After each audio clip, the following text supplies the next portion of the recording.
Welcome, everybody. We're going to read another chapter from my book. I am fresh back from a week of meditating with Dr. Joe Dispenza. And so my brain is like just lit up like a Christmas tree in the best possible way. And I can't wait to get into the next chapter of the book with you, titled Trust in Media. Trust in Media. I hate to break it to you, but you've been living in a Truman Show for your entire life. And the sooner you realize what's actually going on, the better. So it's today Easter Monday, which is obviously a very holy day in the Christian faith. And this morning, the Pope passed away. Whoa, holy fuck. That's pretty crazy. So if you are not familiar with, I have thoughts. I love Christianity. I love the Christian religion. I love, not all Christians, but I love everybody. I love everybody. But there's obviously been some issues around the religion of Christianity, like the organized religion of Christianity. We all know about the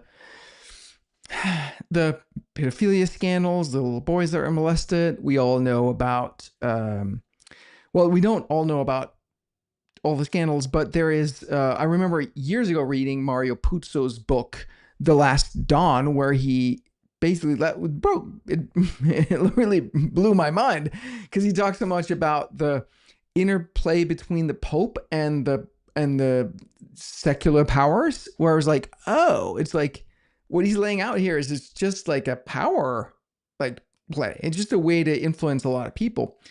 But then I read this book called Operation Gladio.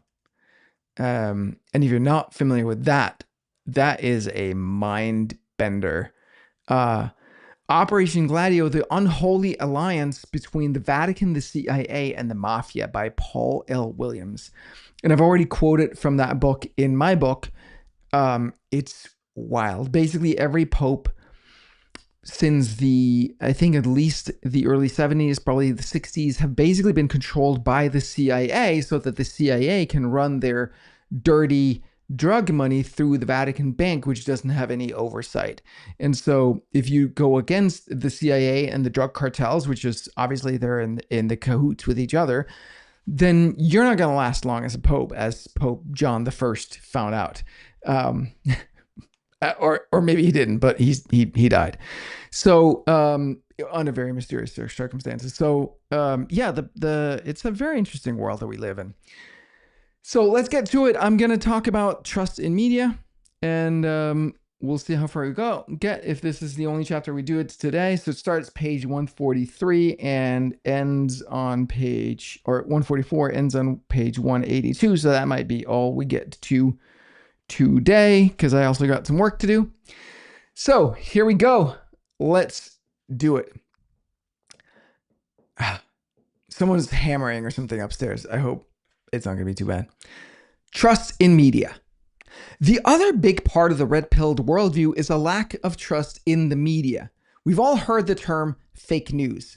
This is what that term implies: that the media is partisan and lying and have abandoned their fourth estate responsibilities as a check on power. Sidebar here. I've started paying a lot more attention to Danish media, just being a Danish citizen who happens to live in America. And I am shocked and appalled, actually, at just how awful the media is. Now that I know what I know, now that I live in America, and I know what's actually happening in America, and seeing how that gets represented in the European media.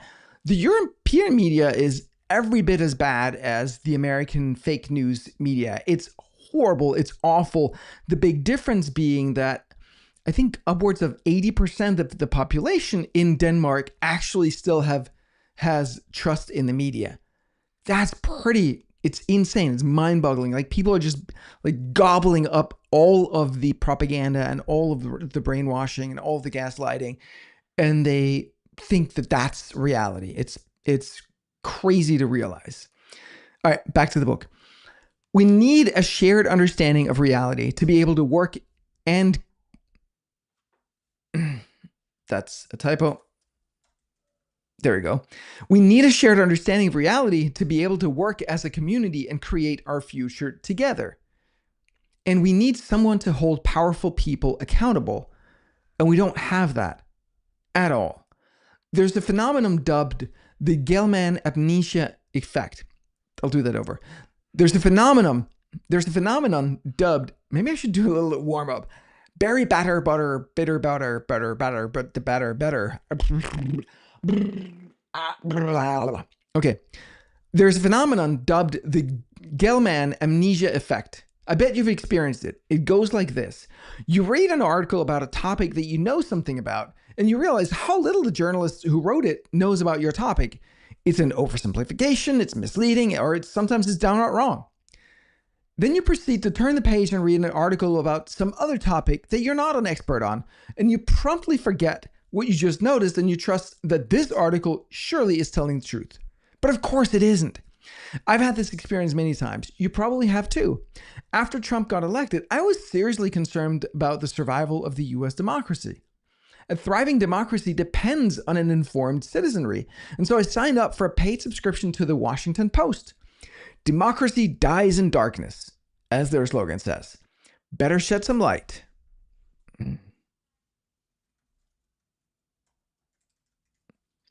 I quickly learned the errors of my ways.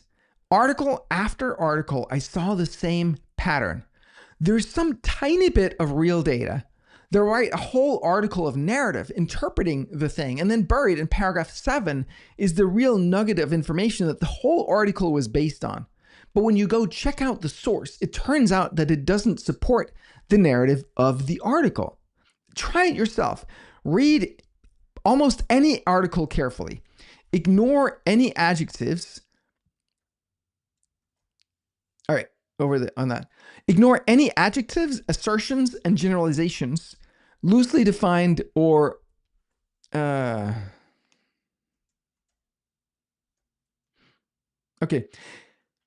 Try it yourself. Read almost any article carefully. Ignore any adjectives, assertions, generalizations, loosely defined or undefined terms, and see what you're left with. I'll walk you through a fun game. I'll walk you through an example so you can see how the media works.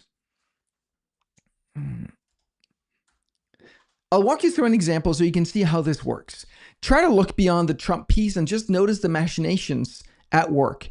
Imagine it was Kamala or Obama or Trudeau or whoever your favorite politician is. I just pulled a random headline from CNN.com today, September 20th, 2024. Headline: Trump leads and his party follows on vaccine skepticism. What does that mean exactly? What does vaccine skepticism mean exactly? Does it mean that you have questions about the value of some of the vaccines administered to children? Rejecting them all? Having questions about the lack of immunity for vaccine? Wait. Not lack of immunity. What's the opposite? Lack of... what's the opposite? I wrote this wrong.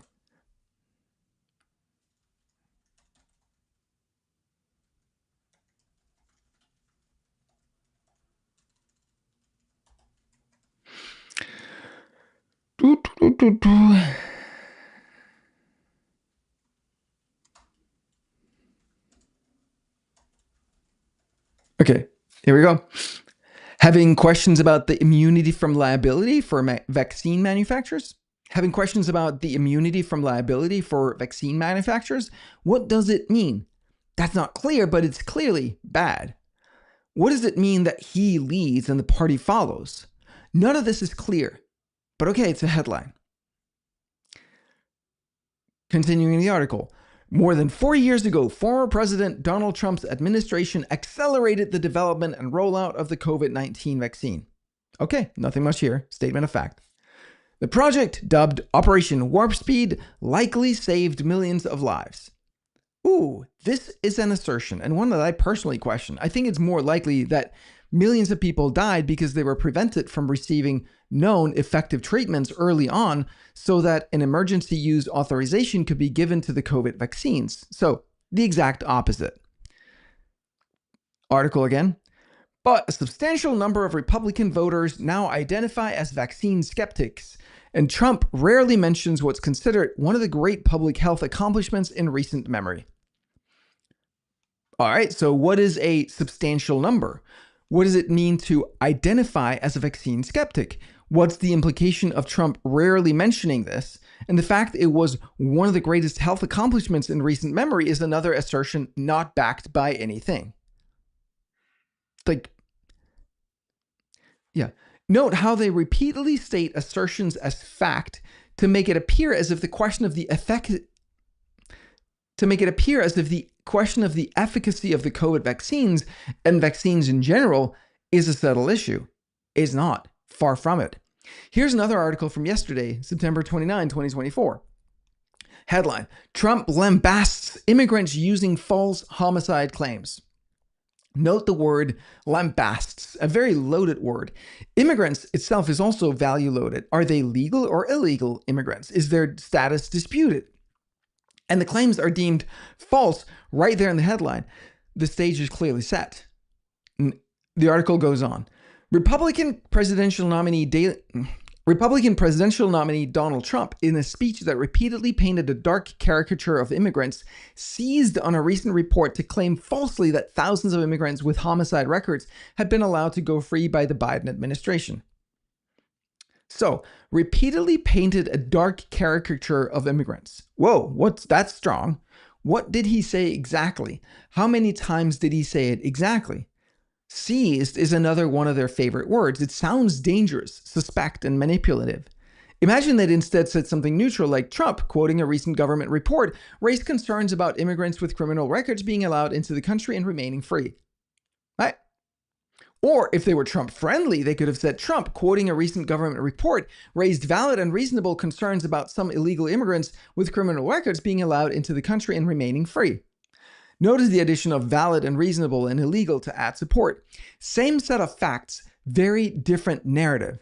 All of this really, really matters. Narrative is everything. These words bypass your mind's defense mechanism and seep right into you as truth. Trump's a bad guy who hates immigrants, when there's plenty of evidence to support the opposite. But that story is never told in the media. Let's continue. They're coming into our cities and our small towns here in Pennsylvania. They're coming into our cities and our small towns here in Pennsylvania and all over the country, Trump said in a speech that meandered widely and made several other unsupported assertions. These towns are petrified. Even if they're not there yet, they will be there. Note the use of meandered widely and made several other unsupported assertions, clearly painting a picture of Trump as off his rocker. Trump cited a new letter from U.S. Immigration and Customs Enforcement to falsely suggest that more than 13,000 immigrants convicted of homicide had been let into the United States on President Joe Biden's watch and then released. But allies of Vice President Kamala Harris and nonpartisan experts say Trump is badly misrepresenting the data. Falsely. Again, they're asserting the conclusion without backing it up. Also note nonpartisan experts. Who are these experts? What are they experts on? What are their credentials? And what does it mean exactly that they're nonpartisan? You can be nonpartisan and still part of the blob because the blob is beyond party. It's intentionally reinforcing an outdated, irrelevant left-right paradigm. Instead of trusting experts because someone claims they're experts and nonpartisan, can we just look at the facts directly? The people he cited entered the United States over several decades, including during the Trump presidency. And while they're listed as non-detained, that means only that ICE is not detaining them. In many cases, they're being held by another agency and are often serving prison sentences. All right, so now we're getting somewhere. We're hearing some of the pushback. We still haven't heard exactly what Trump claimed or what the letter says, but let's keep going. The data in this letter is being misinterpreted, a spokesperson for the Department of Homeland Security, which oversees ICE, said in a statement. The data goes back decades and includes individuals who entered the country over the past 40 years or more, the vast majority of whose custody determination was made long before this administration. The spokesperson added, it also includes many who are under the jurisdiction or currently incarcerated by federal, state, or local law enforcement partners. Great. So now we're hearing some details about the claim. I looked to see if I could find the original statement from DHS. Nothing on DHS.gov, nothing on DHS.gov, Nothing on their official X account, nothing on YouTube. Not clear if it was a written statement or an oral statement, nor exactly when and how that statement was made. A spokesperson for the DHS doesn't say much. Hard to determine what the statement is based on. I don't trust the government on this. Also, what does it matter that it also happened under Trump's watch or before? If murders are indeed entering the country and if the question of whether we should allow more or fewer people to enter the country without adequate vetting is a point of differentiation in this election, then it's still relevant. Could we look at what's true and what exactly each candidate plans to do about it? Can we now hear exactly what Trump claimed and what the letter says so we can compare? Not so fast.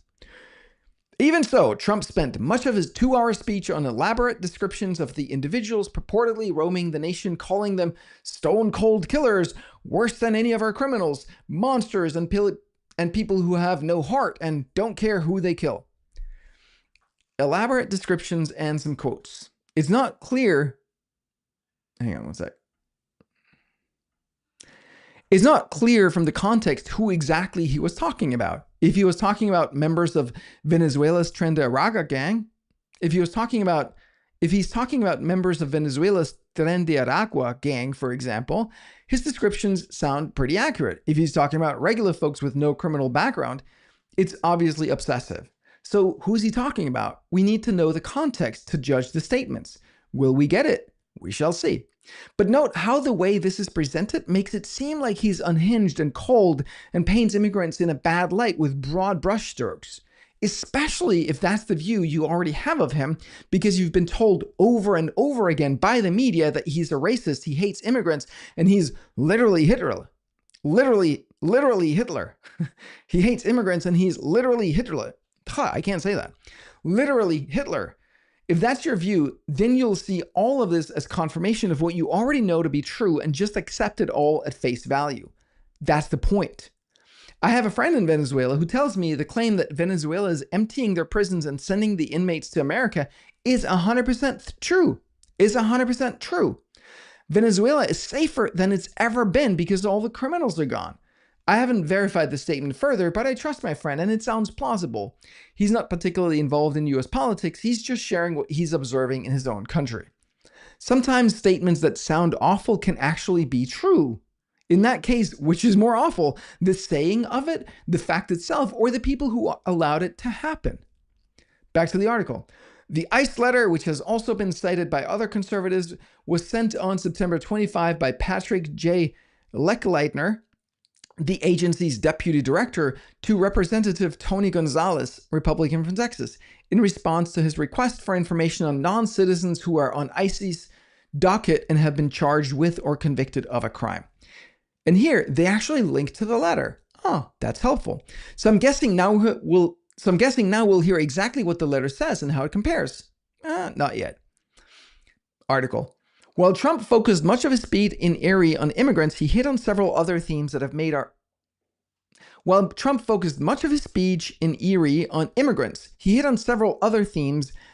regular appearances in his stump speech, including the notion that he would easily win the election if Democrats did not somehow rig the system. Wait, what? Now they changed the subject from immigration to election fraud? Note the use of somehow to make it seem preposterous and silly. Several other themes that have made regular appearances is pretty patronizing. Contrast that with this way of saying the same thing. Aside from immigration, Trump also brought up important topics like the need for a secure and trustworthy election process, something Democrats have systematically opposed. Same set of facts, completely different narrative. Are you starting to see how the sausage is made here? The correct opinions are constantly being assigned to you by the media. Unless you do the hard work of actually reading the letter and listening to Trump's speech or reading the transcript, then you have no idea what is really going on here. The only thing that's clear is how the Washington Post sees it and how you're supposed to see it too. And nobody has time to do this work. We're screwed. Next, it turns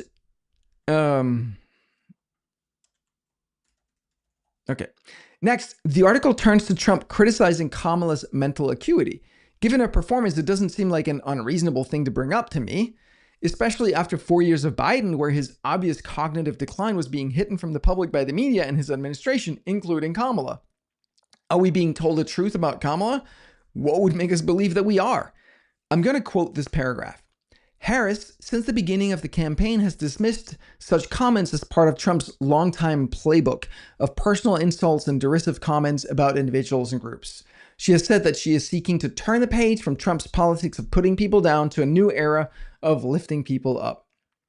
Notice how this avoids addressing whether there's any truth to his statements. Personal insults and derisive comments about individuals and groups. Well, some individuals and groups deserve to be insulted and derided. Like, on a human level, they deserve love, but like in the public sphere, it's like insult and derision is called for in some cases. People lying and stealing from the American people, for example. People cheating in elections, if indeed they do. Criminal gangs like Tren de Aragua, and people intentionally allowing them to enter the country, if indeed they do so. Which obviously Trump believes and has reason to believe that they do. But stating it this way, we're again left with the impression that he's just unhinged and angry. Oh, there's drilling. Do you guys hear the drilling? Do you hear the drilling?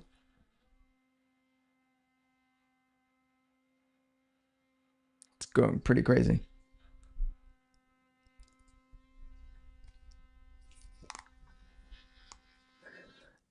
Oh, there we go.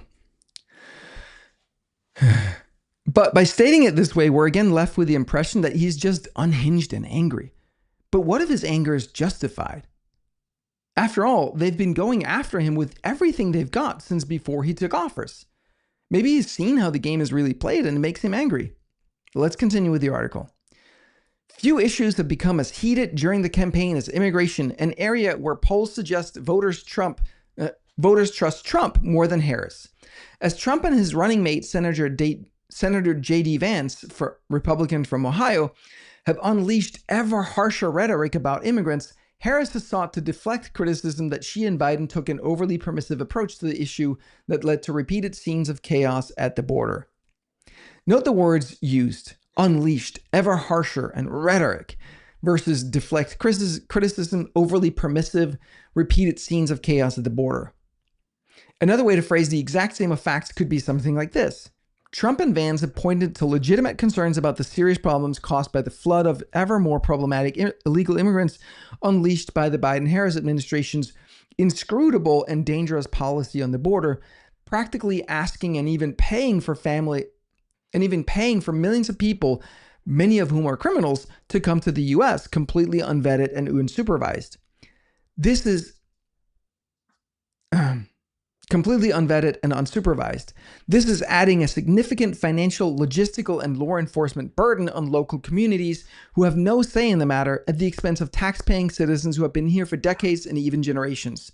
And it leads to important questions about election integrity, as some of these immigrants have been caught successfully registering to vote illegally.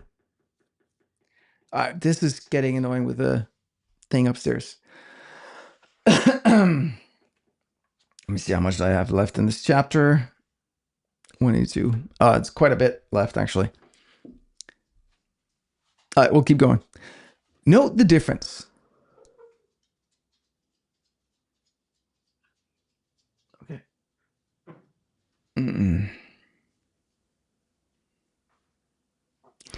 All right. This is my recording studio needs an upgrade.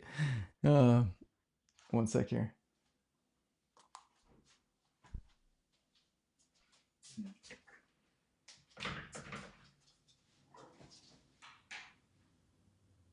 Oh. All right, let's try. Try to see how far we get. Know the difference. I'm not saying this is a true statement of fact, but I guess it's a fairly accurate representation of the view of Trump, Vance, and many of their supporters. And it represents how the exact same publication might talk about the exact same set of facts if they were with Trump instead of Kamala. See how it works? See how powerful language is in shaping our perception? The narrative just seeps right into our brains and settles there. And the more the same narrative gets repeated from multiple directions and not seriously questioned, or alternative interpretations presented, the more it just gets to be taken as fact. Oh, that's the truth, obviously. This is the core of the divide in America right now. We have been consistently fed a very specific, highly questionable narrative. That's what's creating divide. And I might add, this is creating a massive divide between America and Europe, where Europeans still believe so much in the media, and they haven't woken up to this fact where in the US, at least 70 million of Americans voted for Trump and are seeing past this BS that's happening in the media, right? In Europe, that hasn't happened yet. And so that's creating a massive rift between America and Europe, and it's completely unnecessary. But it's hard when upwards of 80% of Europeans still believe what they read in the media or hear on the TV news, which is government sponsored. So, all right, back to the manuscript. When people come together to make sense of reality, they're very powerful. Crowdsourcing is a beautiful thing. The media and the expert class have no monopoly on truth, knowledge, or skill. In fact, journalists are often the least skilled, as we saw with the Gell-Mann amnesia effect. Let's do a bit more of the article just for fun. Harris visited the southern border on Friday, stressing the enforcement-oriented approach taken by the administration over the past year that has led to a sharp drop in the number of border crossings. She also criticized Trump for urging congressional allies to torpedo a tough bipartisan immigration bill earlier this year. See how gentle all of the Kamala language is? Stressing the enforcement-oriented approach that led to a sharp drop in the number of border crossings? That seems like an admission. That the number was too high, though. So why was the number high to begin with? How did that happen? They don't go there, of course. Torpedo a tough bipartisan immigration bill? Torpedo sounds bad. Trump clearly doesn't want to shore up the border. Note how the bill is just declared to be tough and bipartisan. I just did a little research, and it looks like the reason they call it bipartisan is that it was negotiated by James Lankford, a Republican senator from Oklahoma, Christopher S. Murphy, a Democrat senator from Connecticut, and Kirsten Sinema, an independent senator from Arizona. So one Republican was part of crafting the bill, hence it's bipartisan. It's certainly not a lie. It's also a bit misleading. Since the right worldview includes plenty of rhinos, also known as Republicans in name only, who are Republicans on paper but really are beholden to the blob, I bet it's easy to find a single Republican that you can get to co-sponsor any bill so you can call it bipartisan, especially since Democrats have very strong party loyalty and the Republican Party is split between MAGA and Rhino who hate Trump. And the Republican Party is split between MAGAs and rhinos who hate Trump.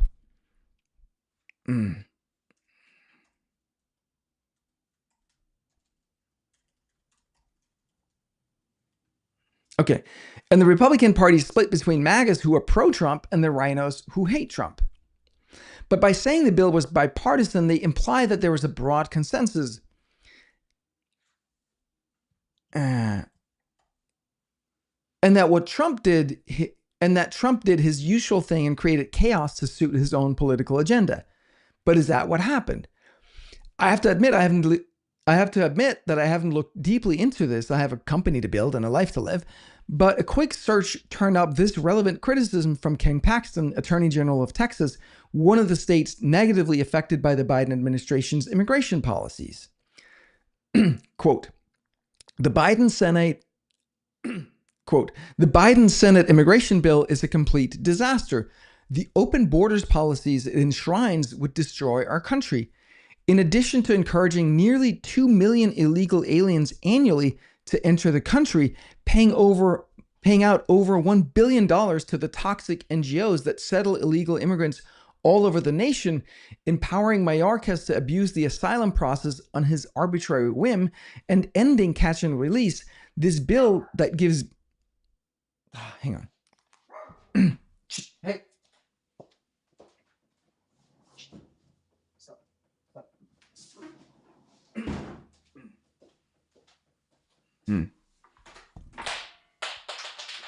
Crap.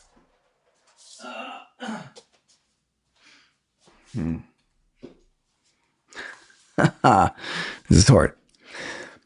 This bill that gives Biden and Mayorkas everything they want does something far more sinister. It requires that legal challenges to these provisions be heard by the highly partisan Washington, D.C. courts. They know exactly what they're doing. Texas has been able to create major slowdowns to Biden's open borders doctrine because our constitutional system allows us to sue the federal government in fair venues. What Biden, Mayorkas, and the Senate Uniparty in the swamp want to do is prevent the Texas AG and all other state AGs from acting as a check on the federal government's tyrannical abuses of power. AG, for the record, is Attorney General, which is, top law enforcement official in the country, elected, or not elected, but selected by people who are elected. That is unthinkable. It is un-American. This bill is an unacceptable mess that no serious leader could even think about passing. He also included this image of a passage in the bill, and I'm just going to read the highlight here. Judicial review. Notwithstanding any other provision of this act, judicial review of any decision or action in this section shall be governed only by the United States District Court for the District of Columbia, which shall have sole and original jurisdiction to hear challenges, whether constitutional or otherwise, to the validity of this section or any written policy directive, written policy guideline, written procedure, or the implementation thereof, issued by or under the authority of the Secretary to implement this section. End of quote. I don't know the truth here, but it seems like very valid criticism that the article in the Washington Post completely ignores. Again, if the Washington Post was truth-seeking rather than partisan, instead of saying that Kamala criticized Trump for urging congressional allies to torpedo a tough bipartisan immigration bill, they could have said that she criticized Trump for pointing out what he saw as major flaws in the immigration bill. Or if they were on Trump's side, they might have said that she was miffed that Trump correctly prevented the passing of a border bill from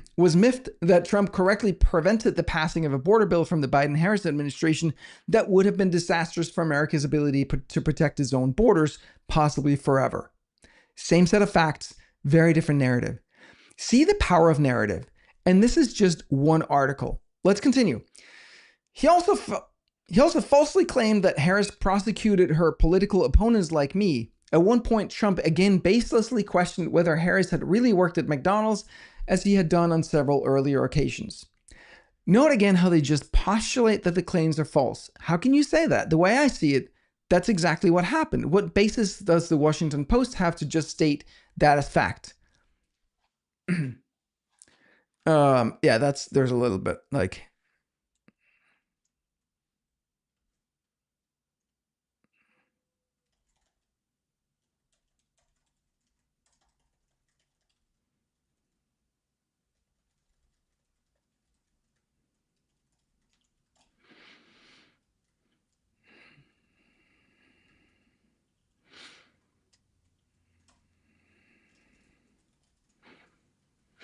Okay, the way I see it, the Biden-Harris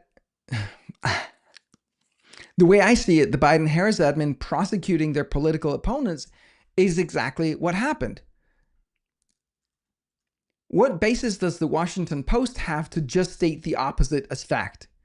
Do you see how we're constantly being told to not believe our own eyes? When Kamala Harris makes a claim, it's left unchecked. When Trump makes a claim, it's stated to be false. And then they bring in the McDonald's job thing in the same paragraph. How is that related? One is talking about political persecution through lawfare, which is a big deal. The other is about questioning something she's said about her past. They put the two together to draw a false equivalency and paint a picture of a man who just says random shit baselessly. Oh, and by the way, how can they claim that Trump's question about Harris's work at McDonald's is baseless? As far as I know, we've never been able to corroborate that story. No employment records, no W-2 forms. No one has come out and said that they were her colleagues or employer. Maybe she did work there and just don't have any records of it. Maybe she didn't and lied about it. Lying about this isn't the worst thing to lie about, but it's a curious thing to lie about, and it might point to a pattern of deception that's worth looking at. And again, no evidence for their claim that it's baseless. Complete partisan hacks. Can you see why the right distrusts the media? Back to the article.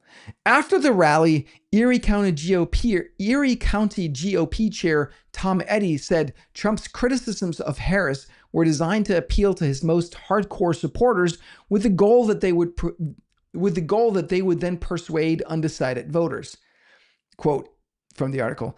At these rallies, he's talking to his base, Eddy said, and I think the hope is that his base will go out and talk to other people. All right. Now we have some person who claims to be able to read Trump's mind and tell us what his intentions were.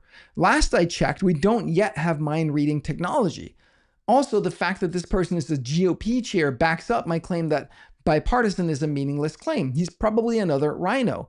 But Washington Post readers have probably never heard this term or think it's just another Trump smear for people who won't brown nose him or something. And by speculating about why he might say that, the article conveniently avoids addressing the truth of his statements. Back to the article. Much of Trump's speech re-upped issues he has cited at other rallies. He recited a poem about a snake that he uses to speak on immigration. He recounted a shooter's attempt to assassinate him in Butler, Pennsylvania, saying the city had now become a big tourist site. Lock her up, the crowd chanted after Trump called Harris stupid. All right. So he, quote unquote, re-upped issues he has cited at other rallies? Really? Did you expect him to have a completely new material at every rally? Did you expect him to have completely new material at every rally? Do you know how many rallies the man does? And if he did, I bet the line would be that his rallies are all over the place and he keeps bringing up new stuff. He cited a poem about a snake? Well, there's a link to another article about the snake poem. I'm going to spare you from going through that article. The point of it is that if you rescue a snake and take it into your house, it might end up killing you. Seems relevant when talking about letting criminal migrants into the country, but the way it's presented here is made to seem silly. And again, in the same paragraph, they jump from reasonable concerns about immigration to the assassination attempt, which is a huge deal. But here it's being made out to be almost trivial. If there'd been an attempt on Biden's or Harris's life, would it have been glossed over like this? I doubt it. Lock her up, the crowd chanted. Stated just like that, there's no mention of why they might feel that way. Could they have a reason to believe that she's done something criminal while in office? Seems like a question worth asking. Back to the article. He repeated his false claim that then House Speaker Nancy Pelosi turned down thousands of troops ahead of January 6, 2021 attack on the U.S. Turned down thousands of troops ahead of the January 6, 2021 attack on the U.S. Capitol. All right. Remember, they still haven't told us exactly what Trump said, what the letter said, or how they compare. Instead, they bring in other unrelated issues. And again, just state as fact that the claim is false. In this case, it looks like they might both be correct, but also misleading. On September 20, 2024, the House Administration Subcommittee on Oversight released a document citing the transcript of an interview with General Mark Milley and others regarding January 6. In that document, General Mark Milley clearly states that on January 3rd, President Trump asks for troops to be present to make sure things are secure. From the letter, from the document, January 3, 2021, the president just says, hey, look at this. There's going to be a large amount of protesters here on the 6th. Make sure that you have sufficient National Guard or soldiers to make sure it's a safe event.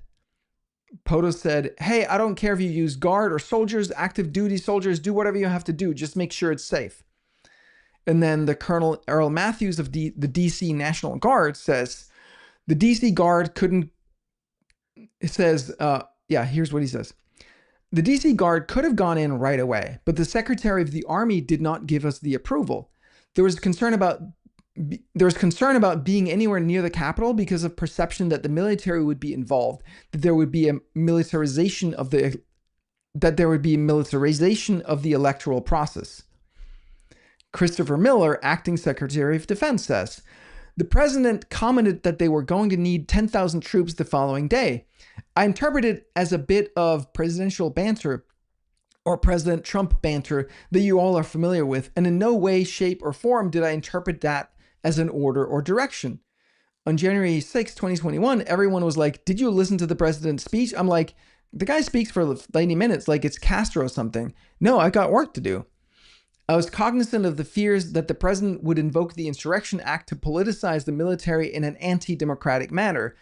And just before the Electoral College certification, 10 former secretaries of defense signed an op-ed piece published in the Washington Post warning of the dangers of politicizing and using inappropriately the military. No such thing was going to occur on my watch. There's absolutely no way I was putting U.S. military forces at the Capitol, period. The operational plan was this: let's take the D.C. National Guard, keep them away from the Capitol.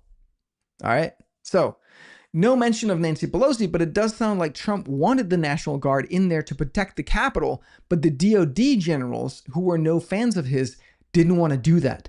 So yes, perhaps the claim that Nancy Pelosi turned down the troops is false. I haven't seen definitive proof of that, but regardless, it's clear that someone disobeyed Trump's order to ensure the National Guard was there. You see how things are much less clear than the Washington Post would lead you to believe? Back to the article. Even though Trump acknowledged that he is running against Harris, he repeatedly brought up Biden. He reminisced about his June 27 debate against Biden, claimed Biden was a better candidate than Harris, and even surmised that if she does really badly, they'll probably put him back. Harris officially accepted the Democratic nomination in August, and there's no mechanism for installing Biden as the nominee. Acknowledge that he's running against Harris? That's such a weird thing to say. Why would he not acknowledge that? There's no mechanism for installing Biden as the nominee. I love that they fact check him of stuff like this. Of course, they're not going to put him back. Trump is part stand-up comic. I'm no mind reader, but I hear that as a joke, maybe referring to the fact that they swapped him out for Kamala just like that. Article. Trump even recalled the moment in their debate when the two presidents bickered about their golf game. The worst of all was when he said, I want to play him in golf, Trump said. He wants to play me in golf? You ever seen him play? Trump then proceeded to imitate Biden. That guy can't play. And this is how the article ends. We still don't know exactly what he said, what the letter said, how the two compare, what the true number of criminal immigrants the Biden-Harris administration have let in, all of which would be great to know, but they'd rather make Trump look stupid because that's their real business, gaslighting. What's the truth? Would you like to dive into that together since the Washington Post won't do their jobs? Let's do it. First off, the report dated September 20, 2004. I think it's going to be 2024. First off, the report dated September 20, 2024 opens with this. Thank you for your March 13, 2024 letter to the Department of Homeland Security. I'm responding on behalf of the department and apologize for the delay.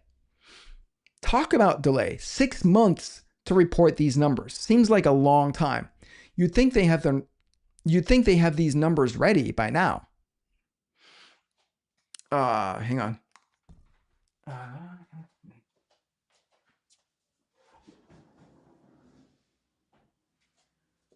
All right.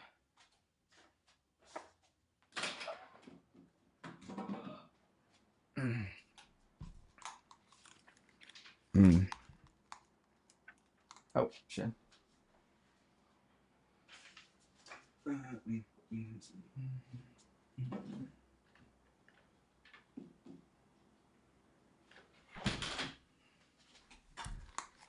Needs a little bit of fresh air in here. All right, continuing. Highlights are mine. U.S. Immigration and Customs Enforcement, ICE, recognizes the importance of its relationship with its law enforcement partners to carry out its mission. In recent years, however, as you know, some jurisdictions have reduced their cooperation with ICE to include refusal to honor ICE detainer requests, even for non-citizens who have been convicted of serious felonies and pose an ongoing threat to public safety. ICE recognizes that some jurisdictions are concerned that cooperating with federal immigration officials will erode trust with immigrant communities and make it harder for local law enforcement to serve those populations. However, sanctuary policies can end up shielding dangerous criminals who often victimize those same communities. That seems like end quote here. That seems like an indictment of sanctuary city policies and that seems like an indictment of sanctuary city policies in the support of Trump's tougher stance on immigration. Back to the letter. Despite the challenges of operating within a broken immigration system and in the face of an enormous workload and consistently limited funding, DHS continues to enforce the law to secure our borders. We are removing and returning record numbers of migrants who are unable to establish a legal basis to remain in the United States, and prioritizing for removal those who present national security and public safety risks and recent border crossers. From mid-May 2023 through the end of July 2024, DHS removed or returned more than 893,600 individuals, including more than 138,300 individuals in family units. The majority of all individuals encountered at the southwest border over the past 3 years have been removed, returned, or expelled. All right. So, questions. Why is there such an enormous workload and consistently limited funding? Is that a Biden administration policy? I don't know, but it seems like something the administration should want to fix. Removing and returning record numbers of migrants begs the question why they were there in the first place and what we're doing to keep them out. Maybe building a wall and implementing a remain in Mexico policy would help. Removing or returning almost 900,000 individuals in a little over a year seems like a lot, like a whole lot. It's almost 60,000 per month or close to 2,000 per day. How are that many people getting in that need to be removed or returned? And how many are not being caught and removed or returned? I'd love to know. Back to the letter. Your letter requests the number of non-citizens on ICE's docket convicted or charged with a crime. As of July 21, 2024, there were 662,566 non-citizens with criminal histories on ICE's national docket, which includes those detained by ICE, and on the agency's non-detained docket. Of those, 435,719 are convicted criminals, and 226,847 have pending criminal charges. All right. So over 500,000 non-citizens with criminal histories that the ICE knows about. Again, that seems like a large number to me. But hey, I grew up in a country with only 5 million people total. There's a paragraph about how they determine who to detain or not detain. You can find the doc and read on your own. Then there's a table of data, basically saying that there are 425,431 convicted criminals that are currently not detained by ICE. That seems like a large number. And then they say this, quote, you also requested ICE's current detention capacity.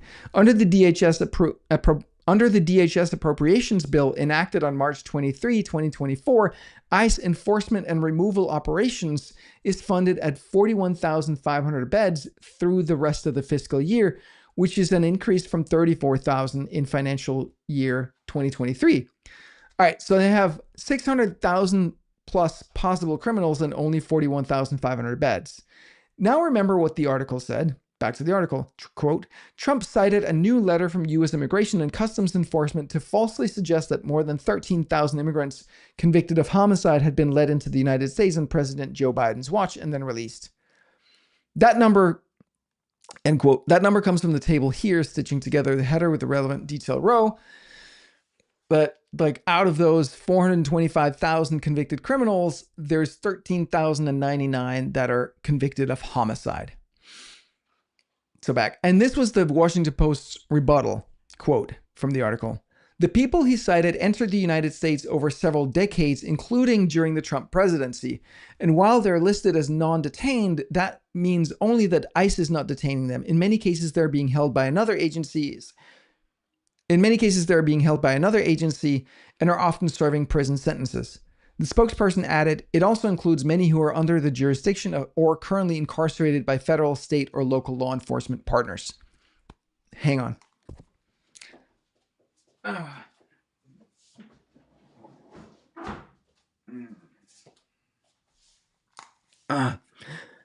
Fair enough, end quote. Fair enough. This still begs the question, what are these people doing in the US still? And how many exactly are currently incarcerated by federal, state, or local law enforcement? Do we even know? Isn't the job of ICE to detain and deport non-citizens who commit murder and other crimes? And what about the total number of over 600,000 criminals or individuals pending criminal charges who are still in the country? If that's the number of non-citizens who have committed crimes, how many non-citizens are... If that's the number of non-citizens who have committed crimes, how many non-citizens are there in the first place? All right, so let's turn to what Trump actually said. I downloaded the video and transcribed it so I could find the exact quotes. Here's what he said. In total, during her term, she let in 13,099 convicted murderers. Some of them had murdered 10 people. Some murdered 7. One murdered 6. What I'm looking at these are stone cold killers, and they let in people that are worse than any criminal we know. Right? And they let in people that are worse than any criminal we have. And these killers are stone cold monsters and have so little heart. They have no heart. And they don't care about when or how they kill. They wake up the following morning. They don't even remember. So it's just like a routine part of life. End quote. And then he plays a campaign video from 2018 with a convicted criminal laughing about killing cops, saying his only regret is he didn't kill more of them. Here's what the article said again. Quote, even so, Trump spent much of his 2-hour speech on elaborate descriptions of the individuals purportedly roaming the nation, calling them stone cold killers, worse than any of our criminals, monsters, and people who have no heart and don't care who they kill. End quote. What they're saying isn't outright false, but it's far from accurate.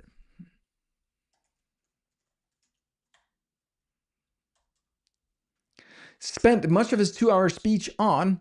Well, I collected all the portions I could find where he described the criminals and it amounted to just under 50 seconds. Is that much out of 2 hours? You decide. Elaborate descriptions is another one of those loaded words. Trump briefly describes some characteristics of the worst of the criminals in question. Would be a more accurate and neutral way to describe what he did, but then that wouldn't make him look evil, would it? Individuals purportedly...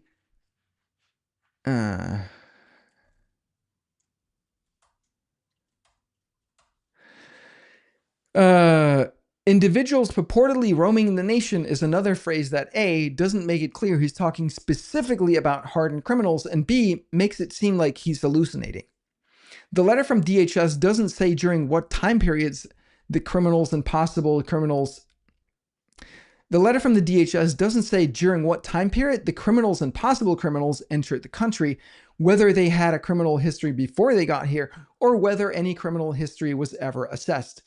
It also doesn't say what non-detained means. If the supposed statement that I cannot find the source for is accurate, that these are numbers covering 40 years or more, and that non-detained could mean that they're in jail somewhere, then it looks like Trump misinterpreted the numbers. And, by the way, so did Senator Tony Gonzalez, to whom the letter was directed. Maybe ICE could have been more specific, given that it took them 6 months to produce a 4-page letter.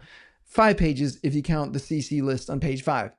The takeaway from all this is that 1, the media works overtime to present a narrative that is consistently against Trump and the right-wing worldview. 2, they rarely do the kind of investigative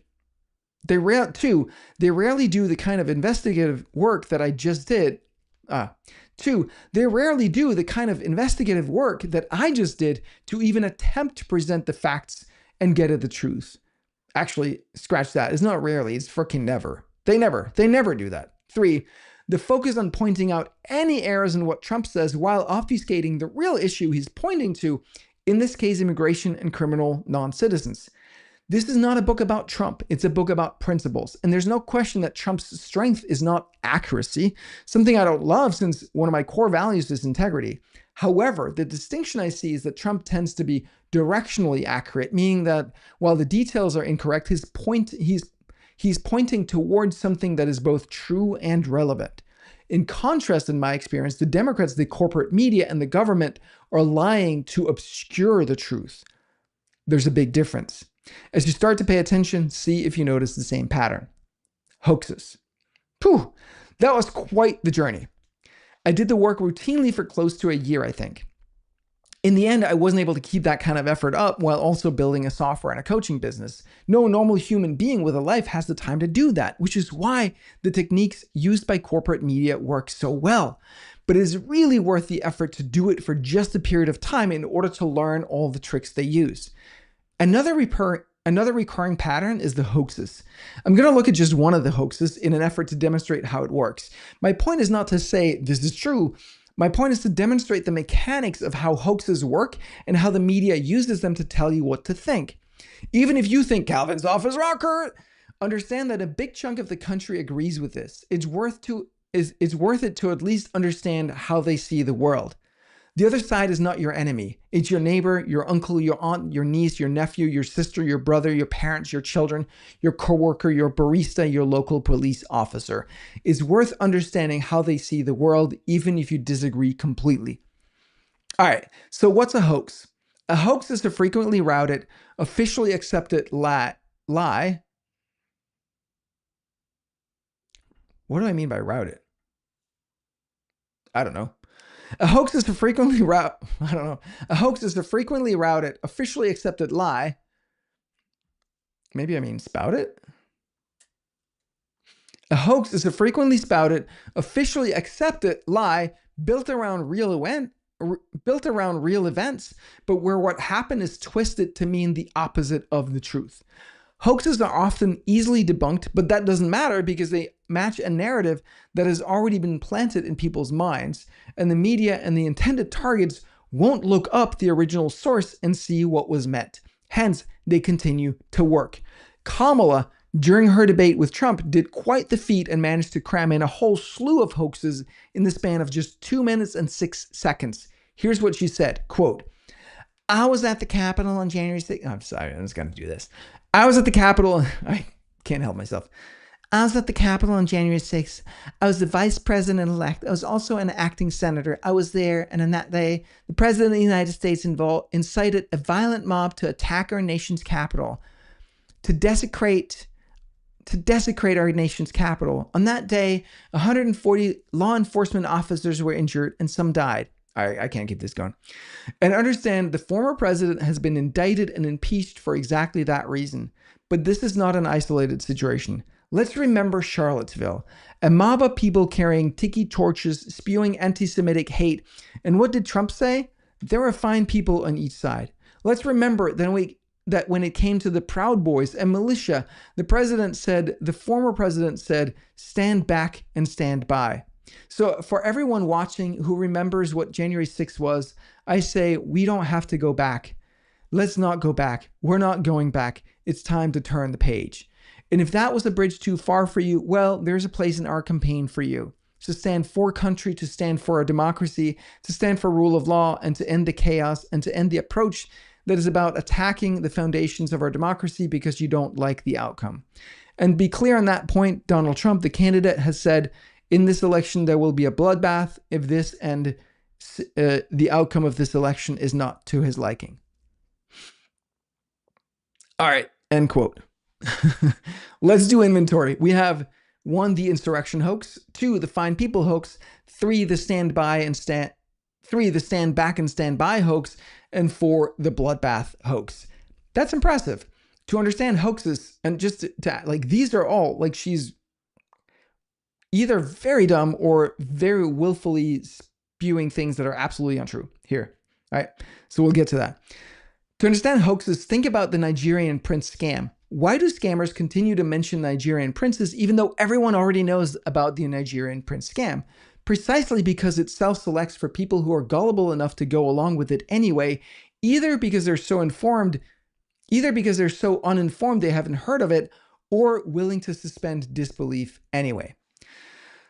All right, I'm gonna take a quick break and get a sip of water here. Hang on.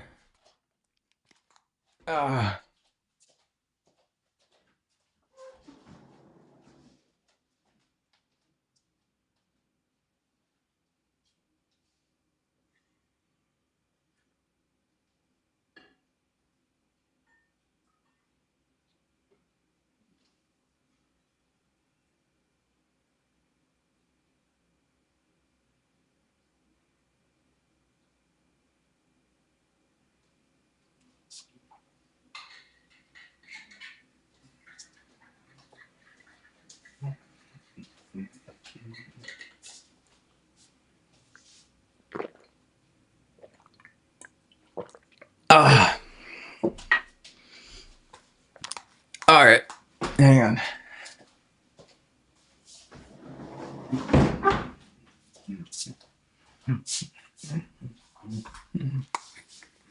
right, so let's get to it. Hang on, let me just see here. I think we got. It's kind of slow going today, isn't it? Yeah. All right. The Fine People hoax. Let's start with an easy one. The Fine People hoax. The hoax says that after the Charlottesville riots in 2017, Trump said that the neo-Nazis and white supremacists were very fine people. Here's Biden announcing that he was running for president because of the Fine People hoax. Quote, Charlottesville is also home to a defining moment for this nation in the last few years. It was there on August of 2017 we saw Klansmen and white supremacists and neo-Nazis come out in the open. Their crazed faces, illuminated by torches, veins bulging and bearing the fangs of racism, chanting the same anti-Semitic bile heard across Europe in the 30s. And they were met by a courageous group of Americans, and a violent clash ensued, and a brave young woman lost her life. And that's when we heard the words of the President of the United States that stunned the world and shocked the conscience of the nation. He said there were, quote, some very fine people on both sides. Very fine people on both sides? With those words, the President of the United States assigned a moral equivalence between those spreading hate and those with the courage to stand against it. And in that moment, I knew the threat to this nation was unlike any I had ever seen in my lifetime. I wrote at the time that we're in the battle for the soul of this nation. Well, that's even more true today. We are in the battle for the soul of this nation. End quote. So what did Trump actually say? Here's the relevant part of the transcript. And I encourage you to go watch the whole clip yourself, by the way, because it's so crazy how they've just turned this to mean something completely different from what he said. All right, quote, and you had some very bad people in that group, but you also had people that were quote, and you had some very bad people in that group, but you also had people that were very fine people on both sides. You had people in that group that were there to protest the taking down of, to them, a very, very important statue and the renaming of a park from Robert E. Lee to another name. And you had people, and I'm not talking about the neo-Nazis and the white nationalists because they should be condemned totally, but you had many people in that group other than neo-Nazis and white nationalists, okay? And the press has treated them absolutely unfairly. Now, in the other group also, you had some fine people, but you also had troublemakers. And you see them come with the black outfits and with the helmets and with the baseball bats. You had a lot of bad people in the other group too. End quote. Trump was clearly condemning neo-Nazis and white nationalists while also saying that there was a legitimate disagreement between fine people over tearing down the statue and renaming the park. That's not how the media and the Democrats tell it, and yet everyone who was there and anyone who bothered to actually watch the video or review the transcript, all 2 minutes and 28 seconds of it, would instantly know the truth. And yet neither Kamala or Biden or the journalists in the media have bothered to do so, or worse and more likely, they have, and yet they continue to spread this hoax because it's working and they know that most people will never find out the truth. Think about that. Like, going off script here for a sec. Like, they will lie this blatantly about something that's this obvious if you just take 2.5 minutes to actually look at what the guy said. And that they will perpetuate that lie for like 8 years and counting. 8 years. They'll just continue saying something that's an outright lie and misrepresentation of the exact opposite of what he actually said. And it was so obvious.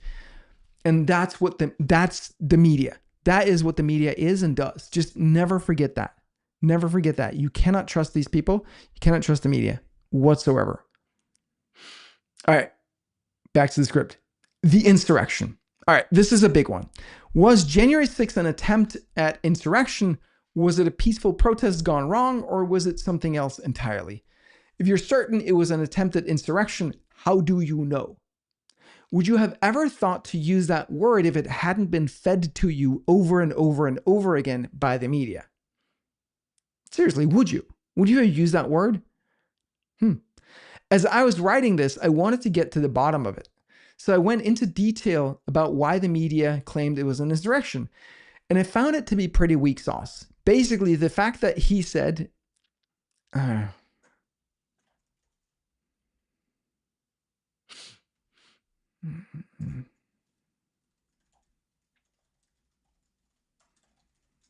okay, the argument comes down to the fact that Trump said, "will be wild" about the January 6th protests, and that in his speech he said, quote, "and we fight like hell, and if you don't fight like hell, you're not going to have a country anymore."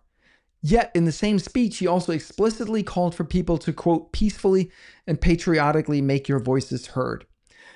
So in order to believe that Trump intended to cause an insurrection, you have to ignore peaceful and hear "fight like hell" and "will be wild" as implying physical violence, even though both could just as or more easily be heard as nonviolent. Even though both could just as or more easily be heard as nonviolent. Even though both could just as or more easily be heard as nonviolent. You can easily imagine fight and wild without violence. You cannot have peaceful with violence. You see the selective interpretation. You also have to believe that he wanted to cause a violent insurrection, even though we saw before that he deliberately asked, even though we saw earlier that he deliberately asked for the National Guard to be ready to prevent any violence. But there's even more things you'd have to believe in order to believe that January 6th was an insurrection. For example, Trump supporters, the most heavily armed part of the US population, decides to conduct an insurrection by leaving all of their guns at home. And that you can take over the most powerful country in the world with the most powerful military ever to exist by trespassing unarmed in a government building. And you'd have to believe that obstructing or delaying an official proceeding is enough to overthrow the government. But wait, there's more. Remember my heuristic about assuming the government is guilty unless they're forthcoming with everything? In this case, there was 44,000 hours of surveillance video that didn't get released until November 2023, almost 3 years later, over the protest of Democrats because, quote-unquote, security concerns, which is one of those convenient catch-all phrases that sound good, but can be used for anything without having to provide any specifics like sources and methods in the intelligence community. So what did this show? Well, 44,000 hours is a lot, and I haven't looked through all of it, but most of the clips I've seen show people peacefully walking through the Capitol with the Capitol Police quietly watching. There's no violence, no threat, no mention that they're not supposed to be there, no drama. There's no question that people in the front knew that they were breaking into the building, but imagine being someone further back. If you've ever been at a large event, you know what it's like. You cannot see what's happening at the front. Suddenly the crowd starts moving in the direction of the Capitol. When you get there, you just follow the crowd into the building. You look around, the Capitol Police are there waving you in. We have that on video. There's no indication that you're committing a crime, let alone an insurrection. That's what they experienced. Now they're serving long jail sentences. Is that fair? There are several other questions. Why was the National Guard not deployed? Why was the National Guard not deployed despite Trump's request that they were, and despite the fact that they were ready and wanted to? Why was Ray Epps never charged? Ray Epps is a big guy in the crowd that is on video repeatedly saying, "We'll go into the Capitol," with the people around him pointing to him and chanting, "Fed, Fed, Fed, Fed." They knew what's up. Search for his name. You'll find countless clips of him. What happened to him? Nothing. He's clearly instigating crime, yet he got a year of probation, and as far as I know, we've never gotten a straight answer to whether he's an FBI asset. That information needs to be table stakes.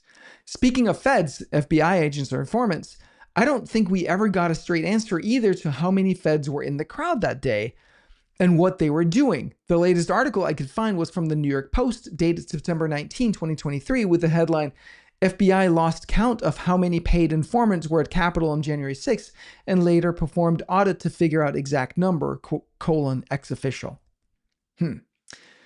Crime Factory. This is important because we have indications from other episodes that the FBI is in the business of fabricating crimes. In his book, Terror Factory, Trevor Aronson makes the case that the FBI, that the FBI has built a network of more than, in his book, Terror Factory, Trevor Aronson makes the case that the FBI has, quote, built a network of more than 15,000 informants whose primary purpose is to infiltrate Muslim communities to create and facilitate phony terrorist plots so that the Bureau can then claim it is winning the war on terror. I haven't read the whole book, but if there's any truth to this, that would be a big deal and put into question a lot of what the FBI does. The plot to kidnap the Michigan governor Gretchen Whitmer in 2020 also involved FBI informants. As I was researching, I found an article from the Daily Beast with the headline, quote, "The right is rewriting the Whitmer kidnapping case."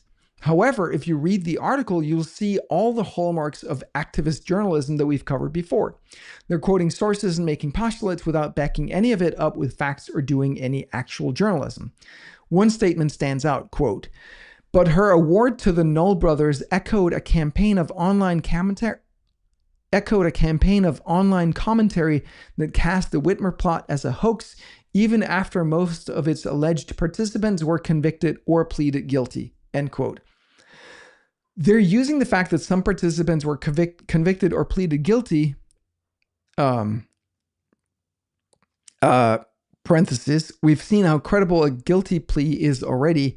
These are poor people who can easily be intimidated by government prosecutors," end parenthesis, as evidence that it's not a hoax.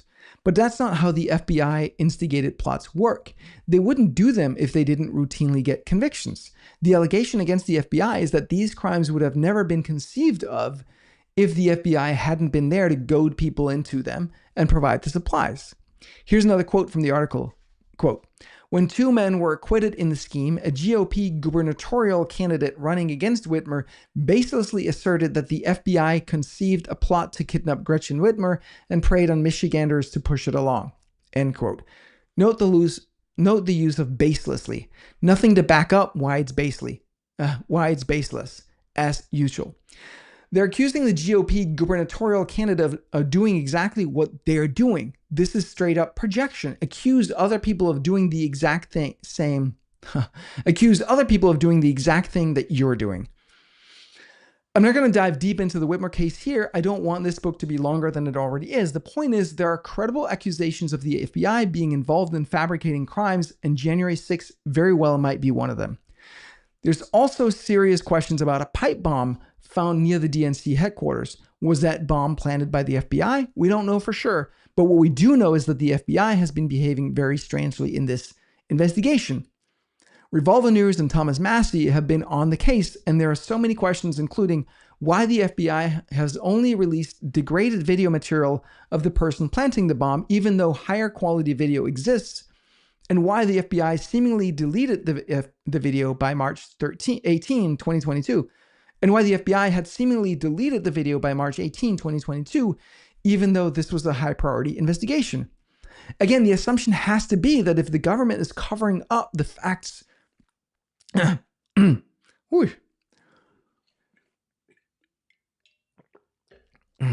Again, the assumption has to be that if the government is covering up the facts, they're complicit. How deep this goes, we don't know yet, but it's all sus as hell. My best misconception on January 6th at this point is that it was most likely instigated by the government so they could use it to impeach Trump to prevent him from running again. That would be totally in line with past behavior, and I'm far from the only one who's arrived at this conclusion. Their plan didn't work, but they did manage to imprison a bunch of regular folks peacefully protesting what they believed to be a stolen election. And also, by the way, they did manage to get a lot of people to really, really believe that this was an insurrection. All right. Stand back and stand by hoax. The story here is that Trump during the September 2020. The story here is that Trump during the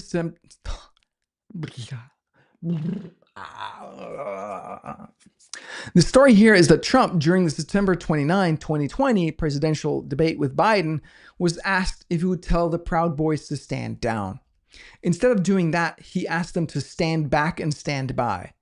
The media claims this is proof that he refused to tell them to stand down and instead used some kind of coded language to signal to them that he wanted them to be ready to attack.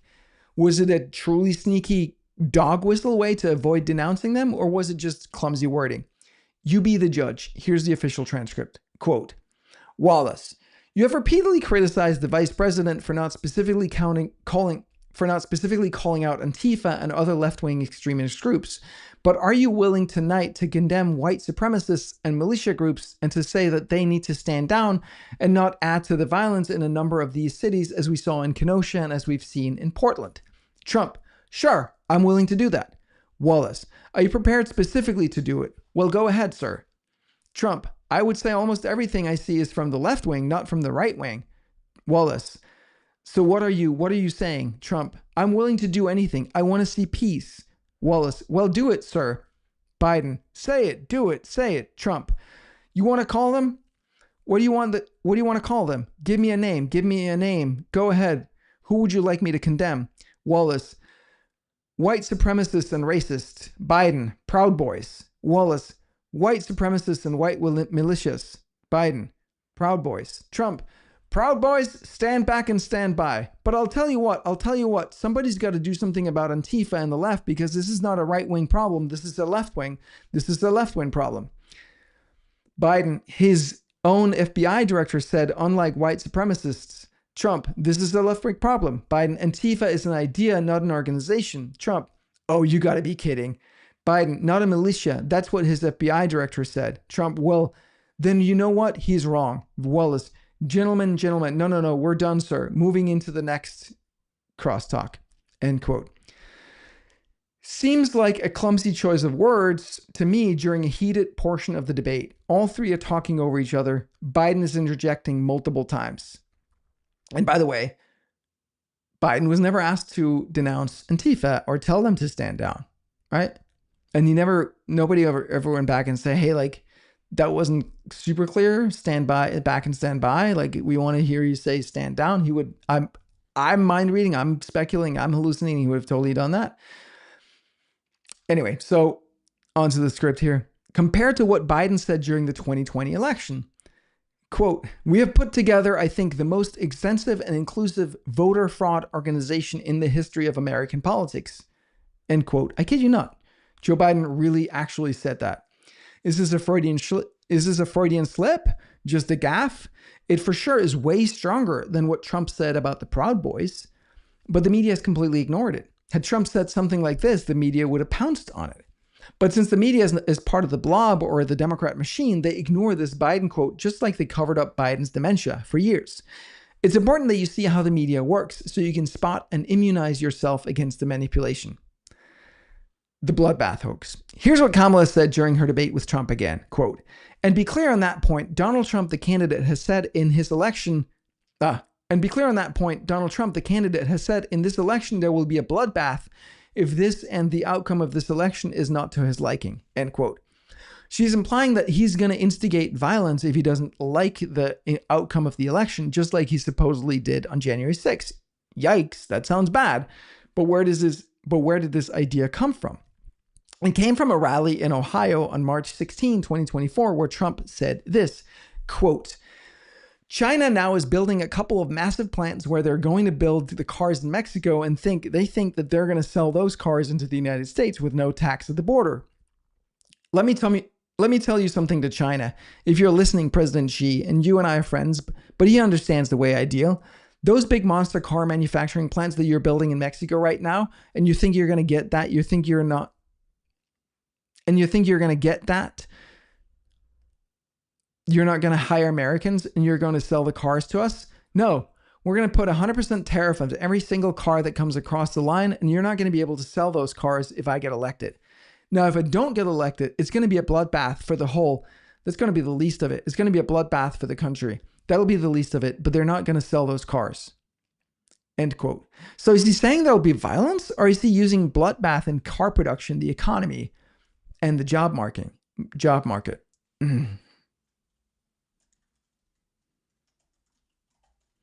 All right. So is he saying there will be violence, or is he using bloodbath as a metaphor about car production, the economy, and the job market? It's not entirely obvious, but there's nothing to indicate he was talking about violence. It's the same trick with January 6th, where they ignored the peaceful part and seized on wild and fight. But you know what one could do to be certain? You could ask him, Mr. President, were you talking about physical violence, or were you talking about the economy? My guess is he'd be very clear he wasn't talking about physical violence, and that would be the end of that.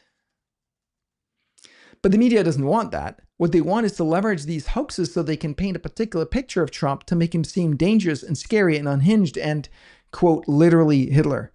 And it works because, like with the Nigerian scam, the constituency they're targeting won't look up the original, think critical, or seek out alternative views.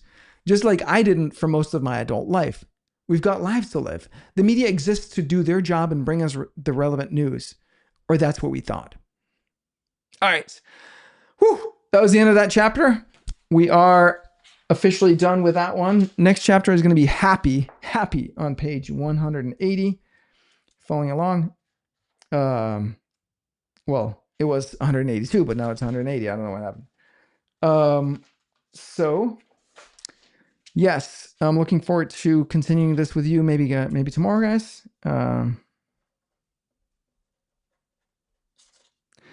So yes, I hope you're enjoying this as much as I am. It's a lot. But yeah, I mean, are you seeing how this works in the media? Because it's fucking crazy. Like, it's really bonkers. It's really insane what they're doing to gaslight everybody.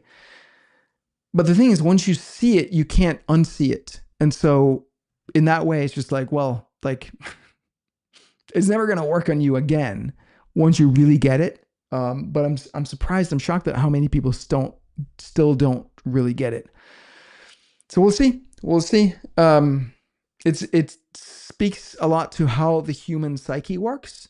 Like, we can read things or see things or hear things, and it just can't penetrate because we're just living at a different energy, frequency, vibration. So it won't get in there. So, all right, this is it for today, my friends. I will see you guys some other time. Have a wonderful day and Easter. Bye-bye.